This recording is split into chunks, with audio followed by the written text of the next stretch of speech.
Well, I got it out of immediate danger of that hurting it. This is a really unique Camelback drill.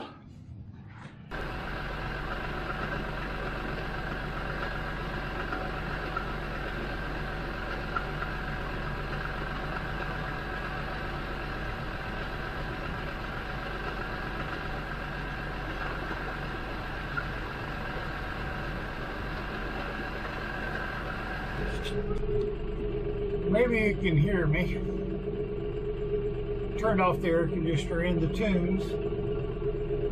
This is an old gooseneck that I took in a couple years ago, and it's time to move it down the road.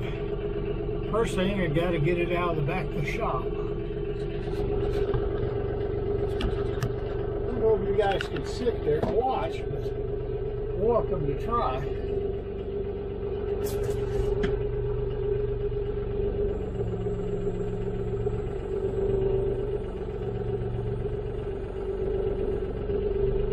need to go in a little bit.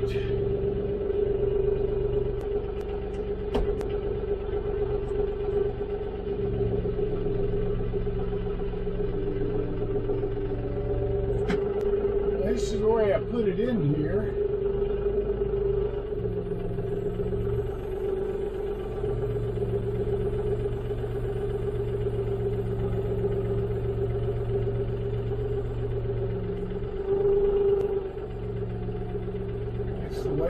Try to take it out of here.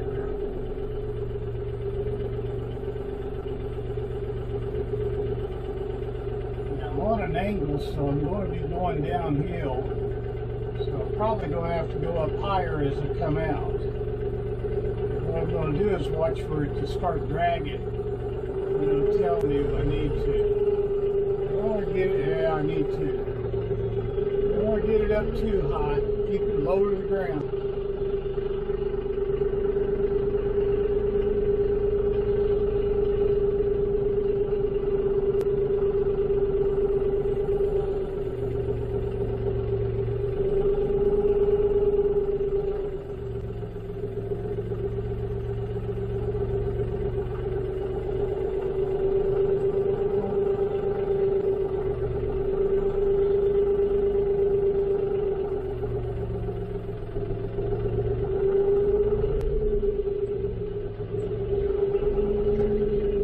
Turn on a little air if I'm going to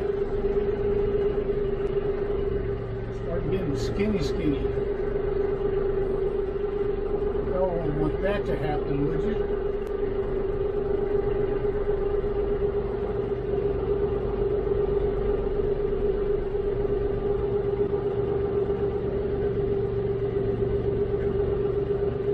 It's almost level, but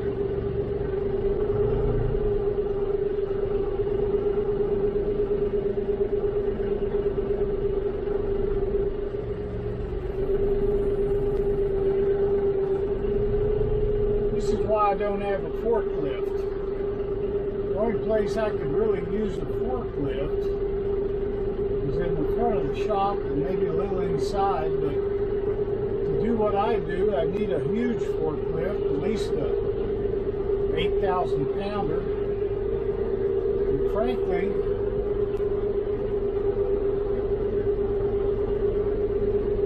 the terrain out here in there, I just basically need two different kinds.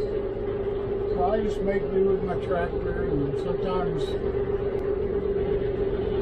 borrow one from the neighbor. He got a bigger one than this one.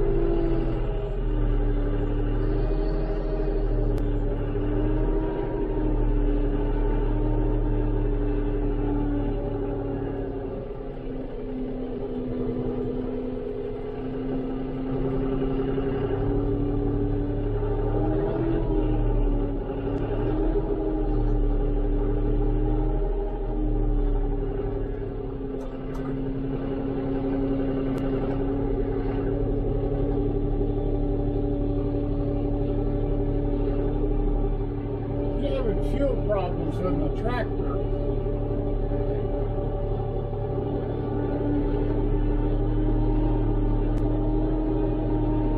Cleaned out the truck, cleaned out the, like it's lugging down right now. Put a new fuel filter on it.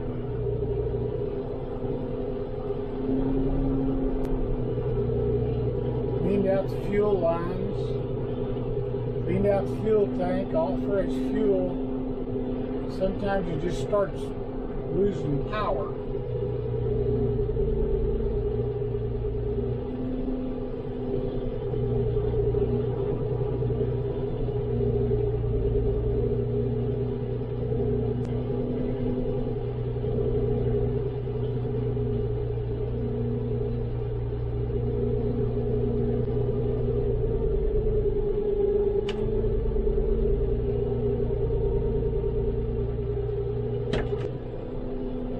Through here with everything raised up. We've had so many storms knocking out leaves and limbs off the trees, and breaking branches.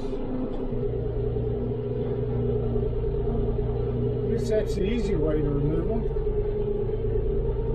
Come on, Betsy, don't die on me here.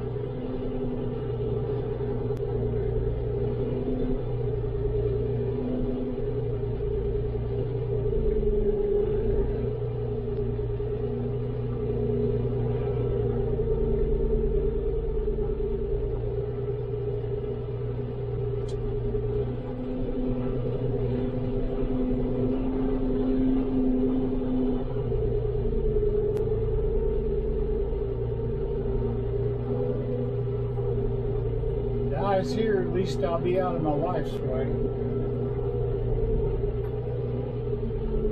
It's what I worry about most of all.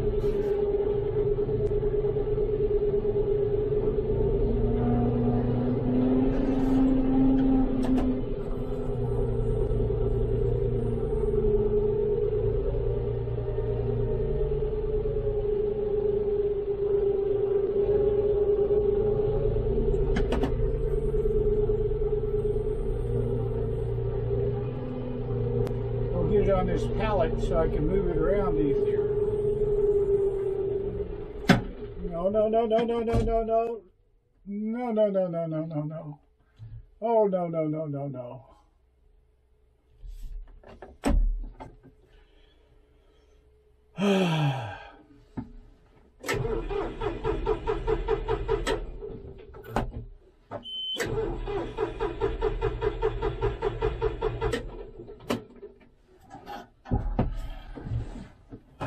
Not good.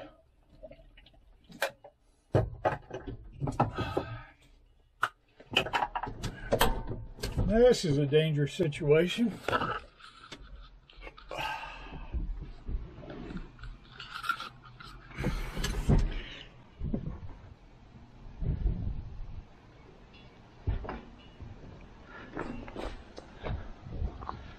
I got it up in the air. I can make it come down. But, man,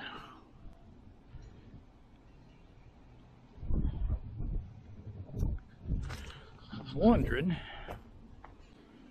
if I could twist it enough. Not likely.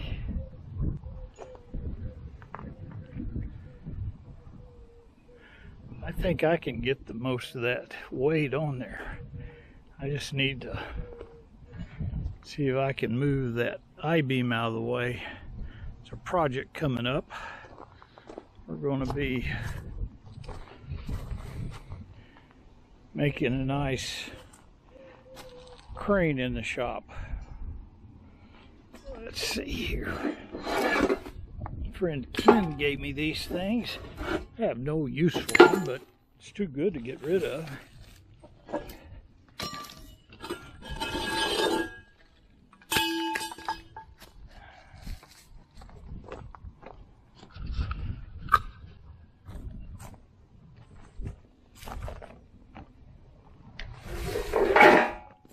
Oh, that made the ants upset.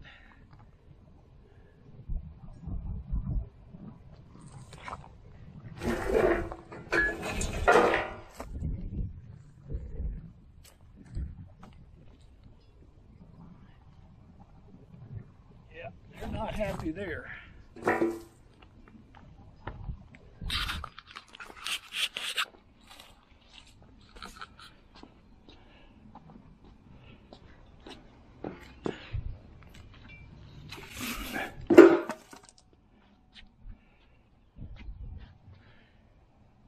Okay, now I got to get rid of that.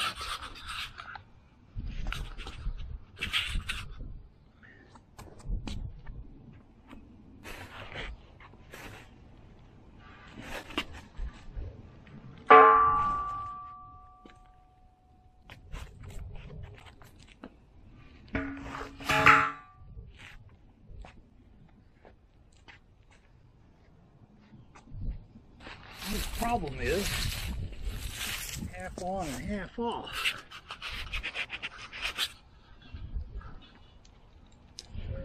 I think I'll make it a half on, half off safety item.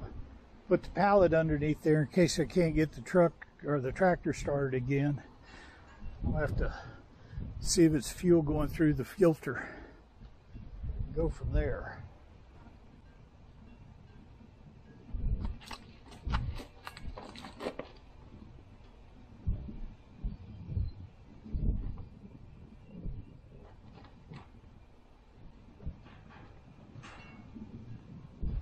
Well, this is a pickle. Probably Don's fault.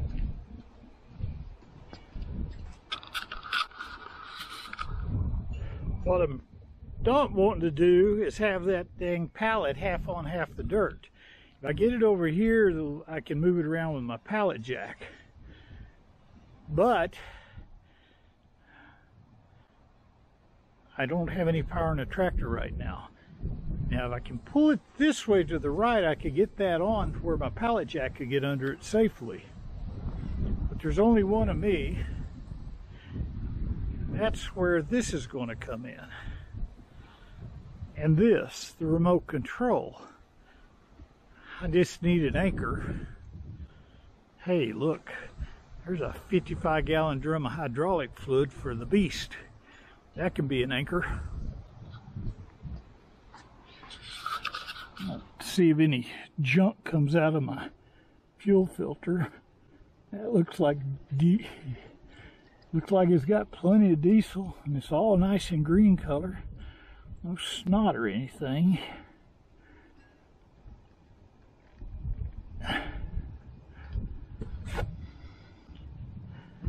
Let that dry off and then we'll restart it, or try to. But I'm gonna give this some time first. Find you guys a place to watch.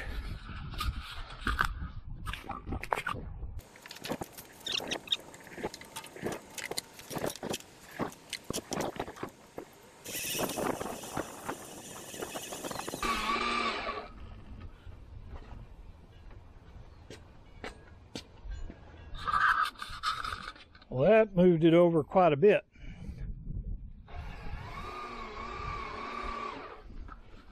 Now, get this under it right. Without getting bit by all those ants.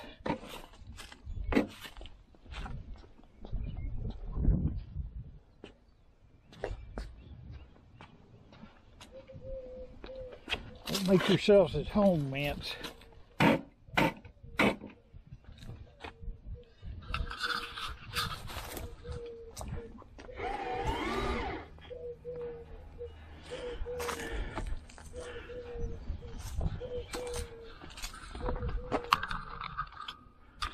See what that does.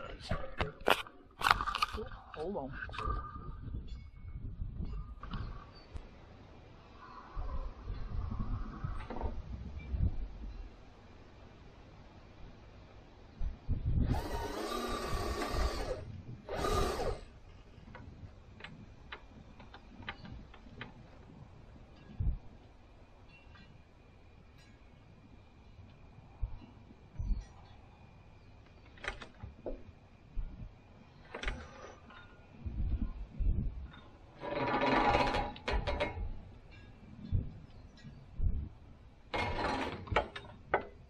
That I can handle. That'll be all right. See if I can get this tractor started and get it off of that thing. Now I can move it around with my pallet jack if nothing else.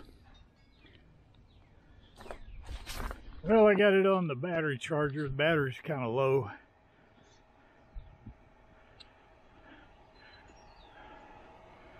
Not really sure.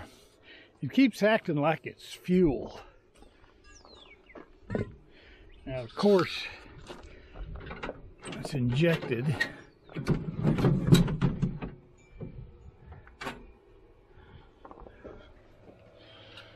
I'm just hoping that it ends something in the pump.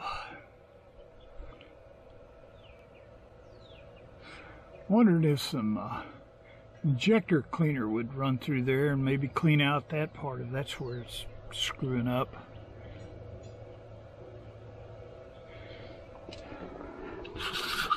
I'll give it a shot of starting fluid because of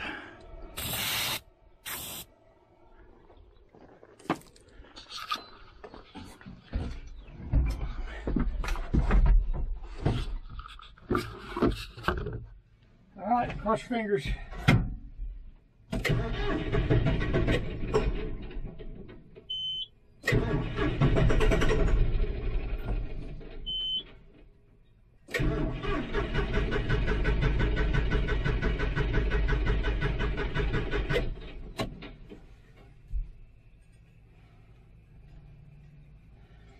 Probably lost prime when I let some of the fuel out, but it always comes back without priming it.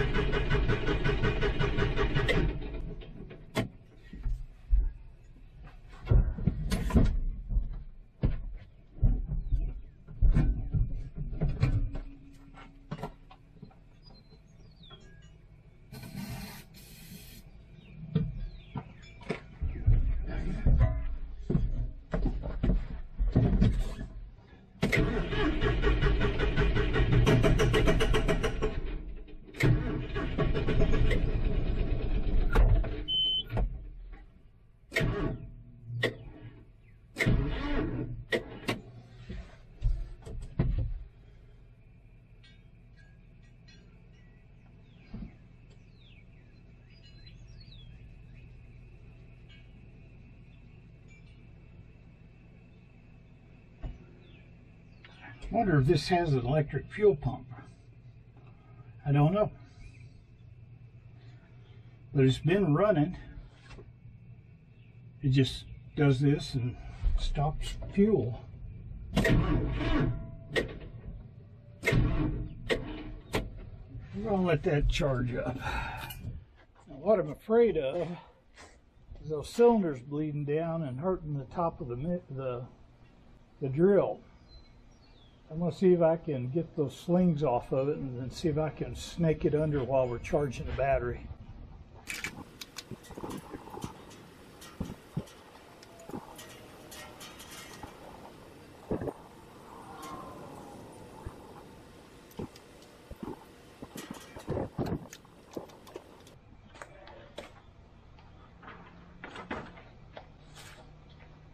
It's always something.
More than one way to skin a horse, or skin a cat.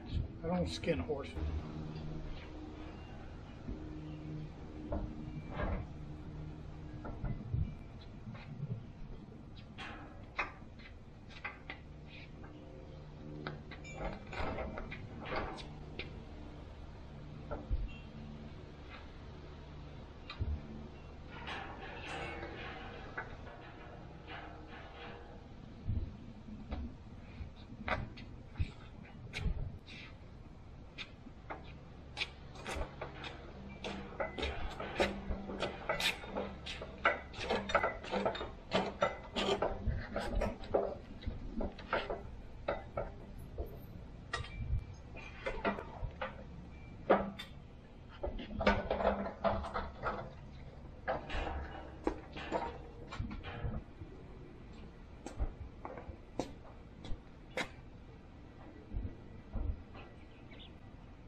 Well, I got it out of immediate danger of that hurting it. This is a really unique camelback drill.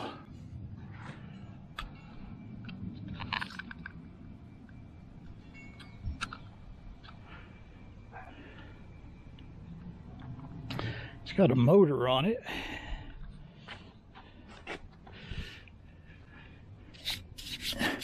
Looks like it could have a 220 or a 3-phase motor because it's got a 4-prong plug, but it could be either one. So we need to look and see for sure before I plug it into the right cord.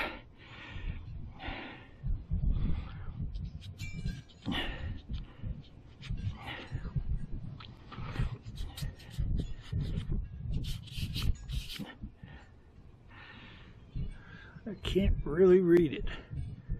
Got sweat in my eyes. It may be a 3.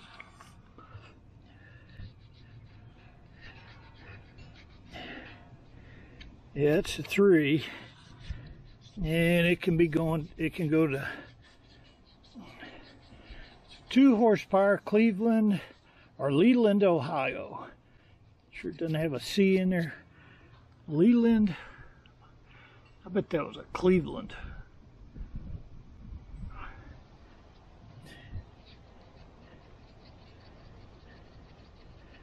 Nope. The Leland, Ohio Electric Corporation.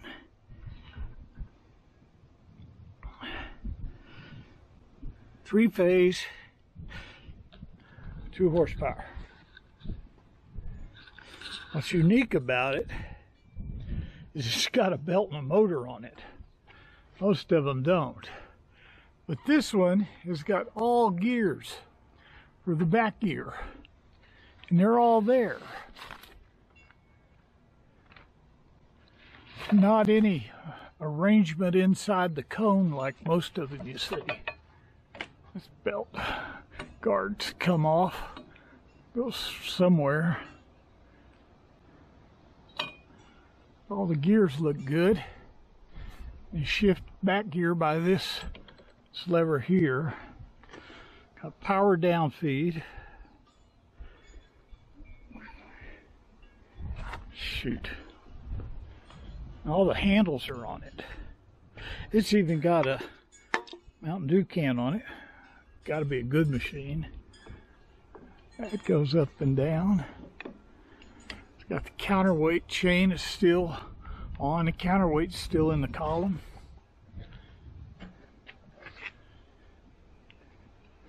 And that's not frozen up. I'll put some oil in the top of that after I wash it off. This thing is almost all here. It's even got tools for it back here. Kept together. Highly unusual. We blast some of this old stuff off of it and give it a bath. Spray it down with WD-40, then some good oil. WD-40 will get rid of the water. Water displacing formula.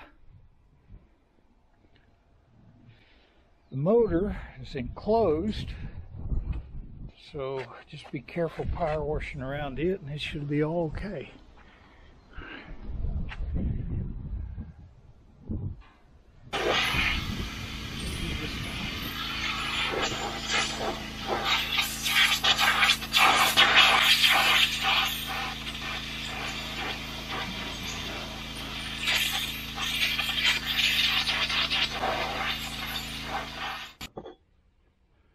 Well, I couldn't take it anymore. As bad as dawn. I'm going to change over the plug and see if it works. Thought it would plug into my regular three-phase plug setup, but got an oddball plug on the end of it. So far, everything I've touched on this thing has been free. Column goes up and down. Everything so far. All the handles are there. I even uncovered 3 brass plaques from the Superior Machine Tool Company. Actually, I found 4 that can be restored. Here's to you.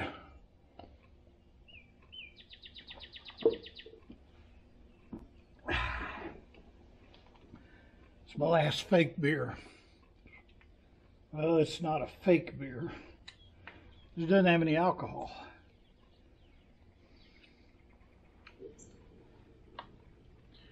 You know, I hate doing this because now I want to keep it. I just don't have any room.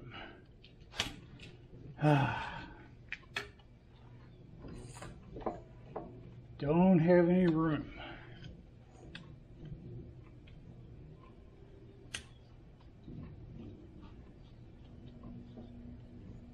So many machines to save.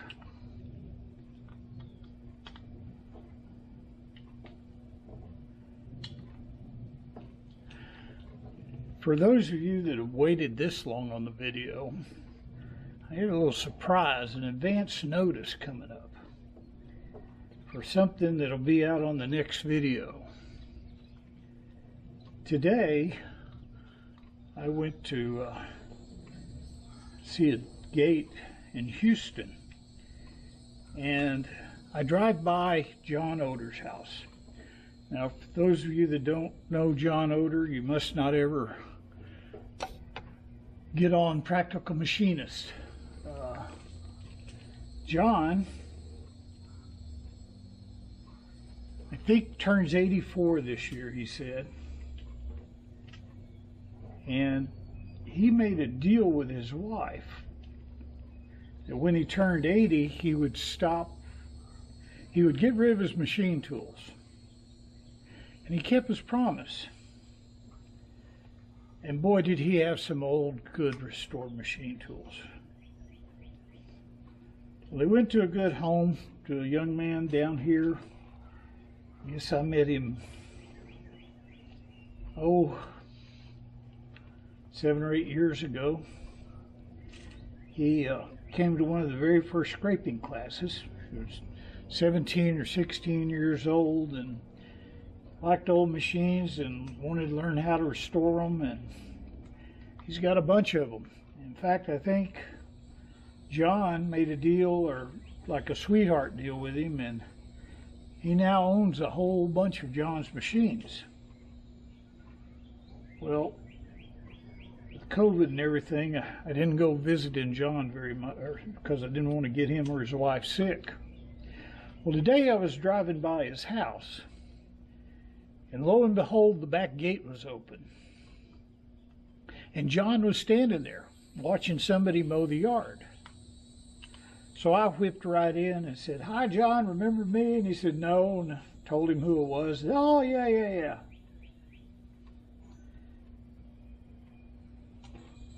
We were talking, his 80-something-year-old wife was using the push mower and mowing the yard. I asked her why she was mowing the yard and not him, and she laughed, said, "He's too slow." Anyway, we talked for about 10 minutes, and John says, "Do you want anything out of my garage?"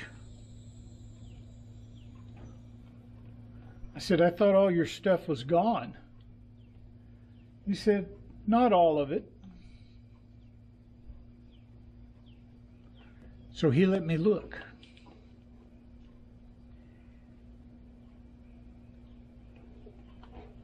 Coming up, I'm going to give you a video tour of what's in this garage. Now all the huge machines are gone. But there are wood, you know, if you're a woodworker, he's got some exotic woods, blocks, stuff to make patterns with, all kinds of tool steel, cut-offs, clamps galore, toolboxes galore, 5-gallon buckets of all kinds of oil. It was very hard for me not to just back my truck up and start loading up. But I'm going to help John get rid of it. And I don't know how I'm going to do that. Maybe open up the big garage door and have a machinist garage sale. I don't know. But the next video will show you everything in that garage. Now John's going to keep a few things, and I'm having him go through and put a little tag on what he wants to keep, but his wife won't let him keep very much. But man, it was an honor just to go in there. If you don't know John, go read some of his posts on Practical Machinist. He's a walking encyclopedia of old machines and has all the catalogs, and if you ask him when something was made, he'll look it up for you. So anyway, it's a little Easter egg for you guys. Now, I'm going to plug this in like this because I don't know which way the rotation is on that motor. This is a 3-phase motor, so it's got a ground, and then it's got 3 hot legs. And when I turn it on, if it's going backwards, I'll reverse any 2 of the 3, and that'll make the machine go forward. But I'm not going to put the rest of the plug back again until I know which way it goes. Oh crap. Another Dawn fault. Alright, I'm going to go stand over there and see if this thing becomes a little sparky or not. I stand over there because that's where the switch to my 10 horsepower rotary phase converter that's on this line. And I can turn it off real quick if something happens. Fortunately, y'all can't. Y'all are going to be right here, so sorry. God, everything's there. This motor turns over, we're golden.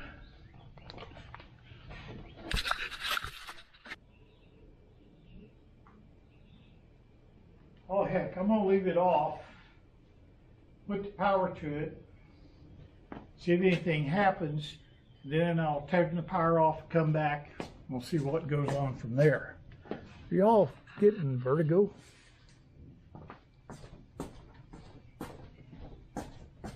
Contact!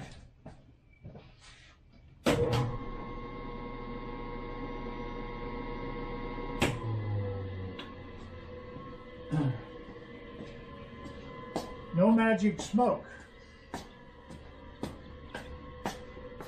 Turn this button.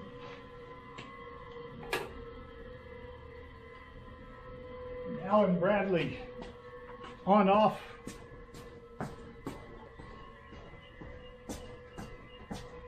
Let's see what happens now.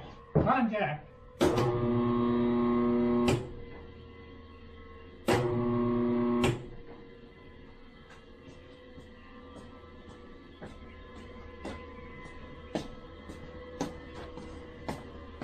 Nothing happened, but if you heard a big hum, that meant my idler motor wasn't up to speed. So what I'm going to do is turn this off. I'm going to find me a non-conductive something or another.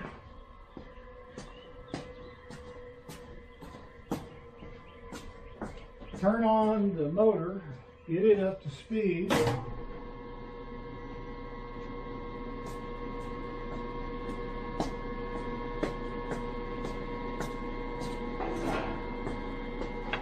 Here, hold my beer. I just wanted to say that.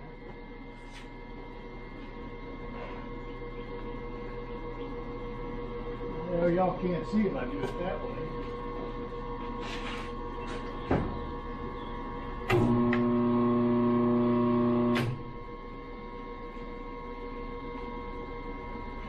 Motor humming.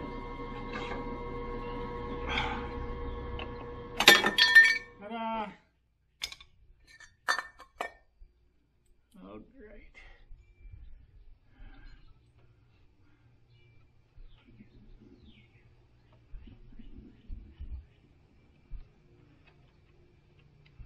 Well, the pecker head's all dry. Now I gotta go get a light. These are little lights that take a DeWalt battery, and they have two brightnesses. The thing I like is they got a USB-C and a USB that you can plug your phone into, and you use it as a charger too. They make nice little lights. 2 and 8 are tied to 1, 6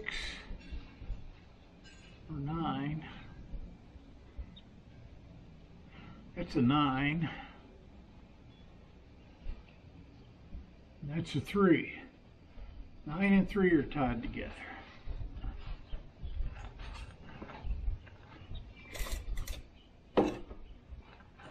Nine and 3 are tied together. 9 and 3.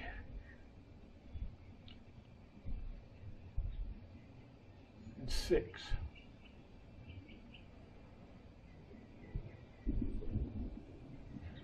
Well, unfortunately, that's on low voltage.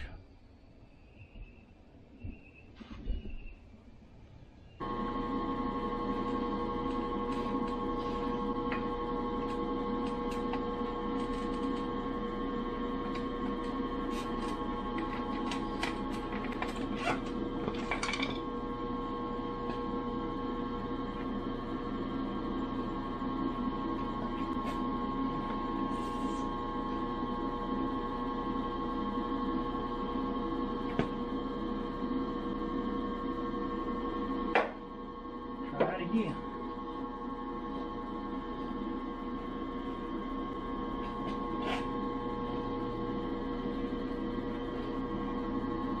Much easier. I wonder if I can pull on the belt.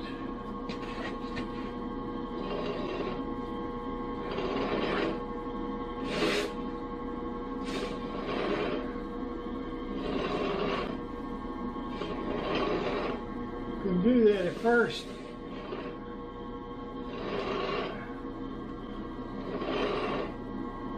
That should be going the right way too.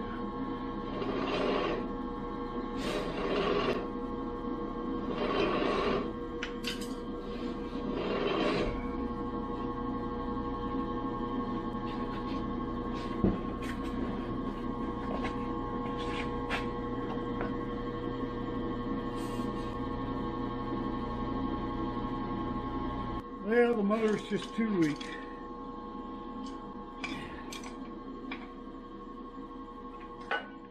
But the mechanism all works. See if we can find us some motor put on there.